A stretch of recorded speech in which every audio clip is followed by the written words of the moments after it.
What's up mga karnugo? We are here in Oslo. Ayan, nagmamasyal lang kami dito sa city. Napakagandang lugar. Daming mga establishment.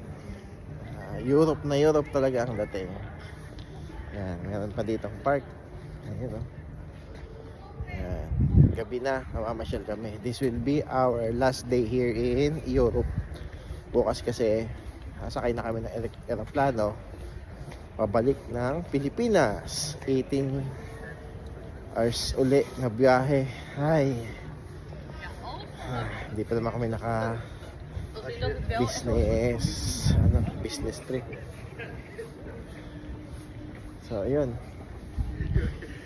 masaya ang namin yan dito. Napakasaya ng aming tour namin. Talagang nasulit yung biyahe. Unlike yung una naming biyahe. Kasi may mga activity kami. Tulad ng pagsakay ng snow dog, reindeer, tapos snowmobile kami. Kumain kami ng king crab. Yan, ng huli.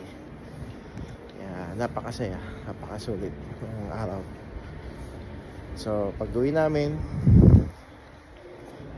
balik na naman sa reality.